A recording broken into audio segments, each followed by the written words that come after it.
And we are back. Wait, here we go. We're back from a technical difficulty. I think we average about 0.8 technical difficulties per episode. And we realize what the problem is. Exactly. So, especially this week, as I started talking about the hated Chargers. We're off again.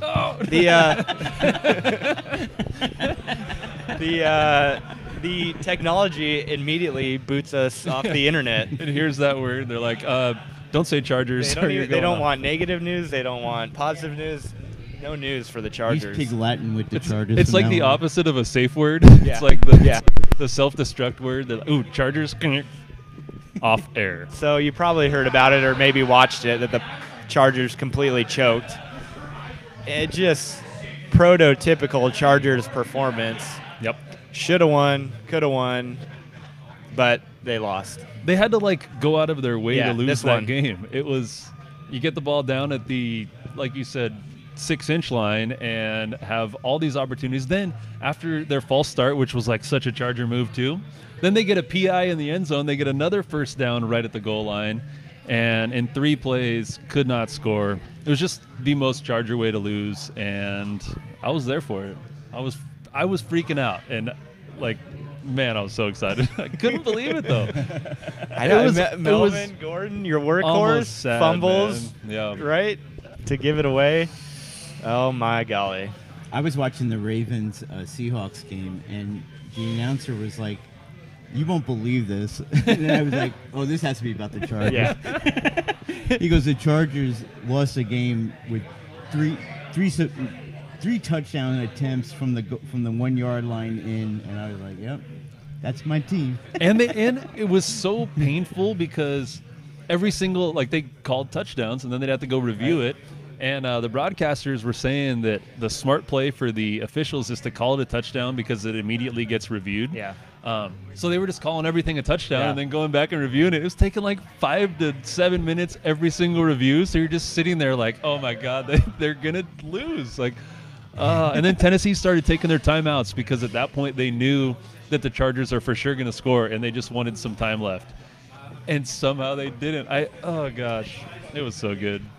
Tennessee historically has been the Chargers albatross. Remember, Sean Marion, I remember, got hurt in Tennessee when that offensive lineman gave him that cheap shot block. And then last year in London with almost losing the big lead on a 2-point conversion, and then this year they finally prevailed over the Chargers. So if they can't see the Titans for at least 2 or 3 years, I think the Spanos family will be very happy.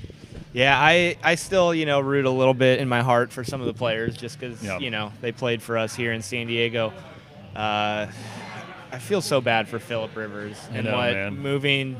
I mean, just being in the Chargers organization as a whole, but especially moving to L.A., it's the latter part of his career has been ruined. But, he's a free agent, so he might go elsewhere or He might go to Tennessee. Sure. Yeah, exactly. Man. So I also love Austin Eckler because he's just fun to watch, and I have him on my fantasy team. I was going to say, there's got to be a fantasy implication here. Yep. And even with the return of Melvin Gordon, he continues to produce. Of course, Melvin Gordon held out, wanted elite money. What do you think he's going to get this offseason? He hasn't really got going this year. I think he's going to get less money than he was scheduled to get this year without holding out and sitting out games. It's the exact opposite of what happened with Le'Veon Bell. Le'Veon Bell sat out the entire season and got paid. Melvin Gordon sat out for a few weeks, realized the team was just fine without him, which Le'Veon Bell saw too. James Conner was really good for the Steelers last year. It was like they didn't miss Bell at all. But then Gordon came back and gave the team back all the leverage, and now as a free agent, he's not going to get the huge money he thought he was going to get. It played exactly the opposite for him, and I feel bad for the guy. It's not going to go well, especially that fumbling there at the end. Wow, he's not making a good case. And he admitted in an interview the other day where he just said, "I'll never sit out again ever in my life," and this was just a complete Disaster. failure. Yep. And he's just one of those type of backs. I think he needs training camp to kind of get himself prepared to play a season. He can't just walk in and get the job done. So, somebody tried to tell me that it was his fault, but I'm all like, okay, granted, he might have gotten bad advice and went with it, but the Chargers didn't handle this very well either. I mean, they ever? Yeah, right. Well, that's what my point was. Is like they never handled these type of situations well. I think if they went to him in let's say late February, early March after the Super Bowl and said, you know what, we're not interested in signing you because of these reasons. Just quietly tell us where would you like to play, in next season and for your future.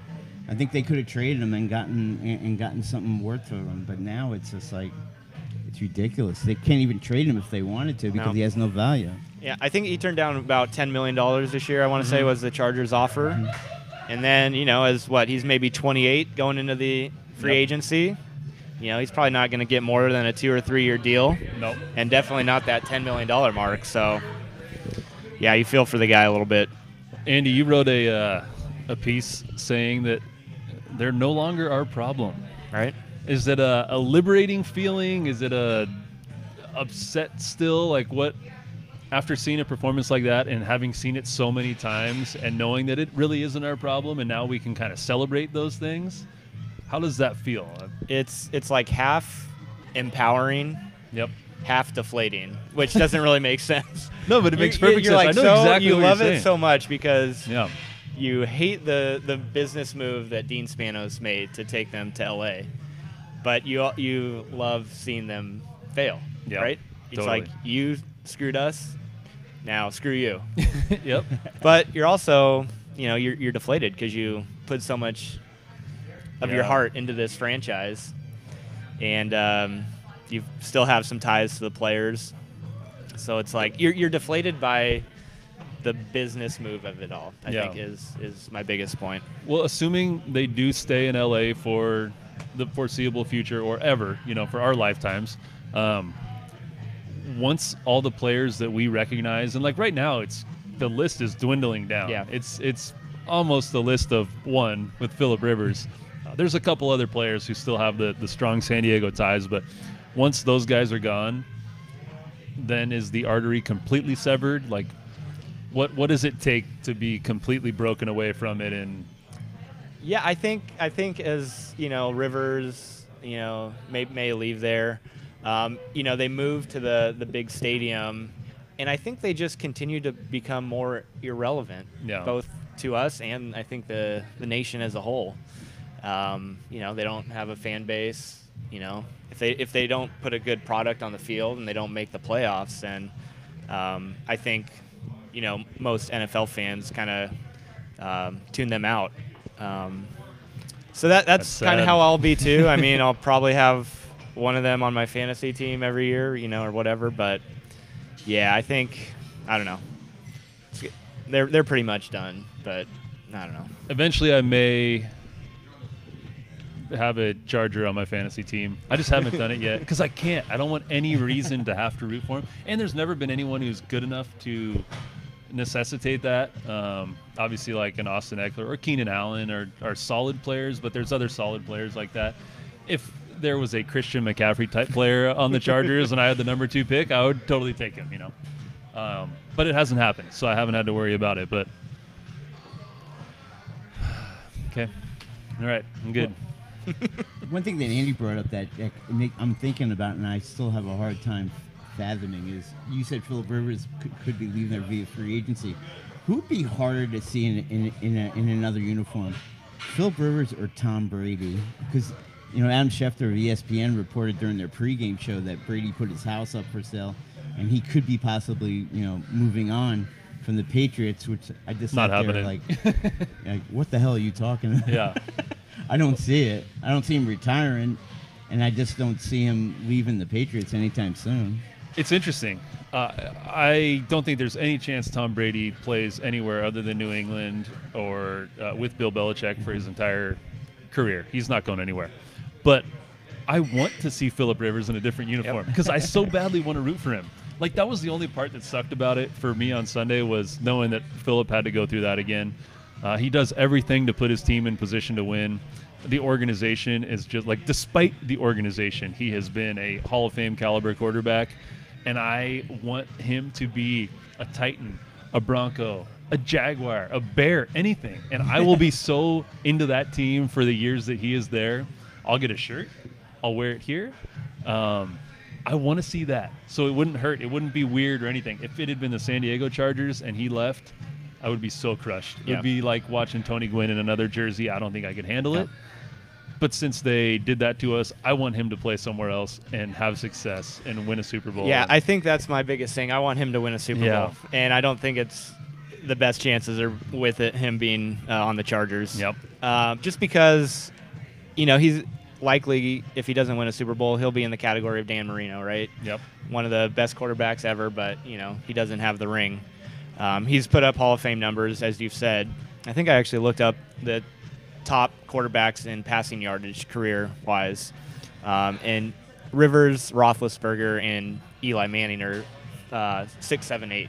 Wow. So that's kind of fitting. Right? Those guys kind of were all linked together, even in that draft as possible trade options. So those other two guys, they'll be Hall of Famers, and I think whether Rivers wins the Super Bowl or not, he should be in the Hall of Fame. But I think a Super Bowl would solidify his career.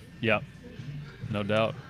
You think because Rivers is such a nice guy, do you think we'll ever get his true feelings on the Spanos family, on how they handled Not on everything? the family. I think once he's no longer with the organization, or once he's retired, he'll just talk about how maybe he'll be honest about how he didn't think it was the right move and that, he's true to San Diego, all that stuff. Still lives here. He's never said a bad thing about San Diego. He's never tried to force people into coming and being a fan of the team or begged them, kind of like LaDainian did. So he's never done anything to slap San Diego in the face. I think he'll come out and be honest about he thought it was the wrong move once he's out of the organization. But he can't say anything right now. He's still the quarterback of that team. Yeah, he's been the consummate professional all throughout his career. So, even if he does move on, I think he'll be pretty tempered in any comments towards the team or the owners. Man. Talking about this just depresses me more. I know. But it's such good conversation because there's so many storylines with it, And it's just a story that never dies. Yeah, and I really liked how you summed it up, saying half of you was pleased and half of you was crushed. Like there is, and it doesn't make any sense, but that's totally how it feels. It's a weird situation, and unless you talk about it or hear other people talk about it, you're like, oh my gosh, I feel that too, or wow, he articulated that nicely. It's important. We're basically like the best coast therapy session right now. We're all going through it together.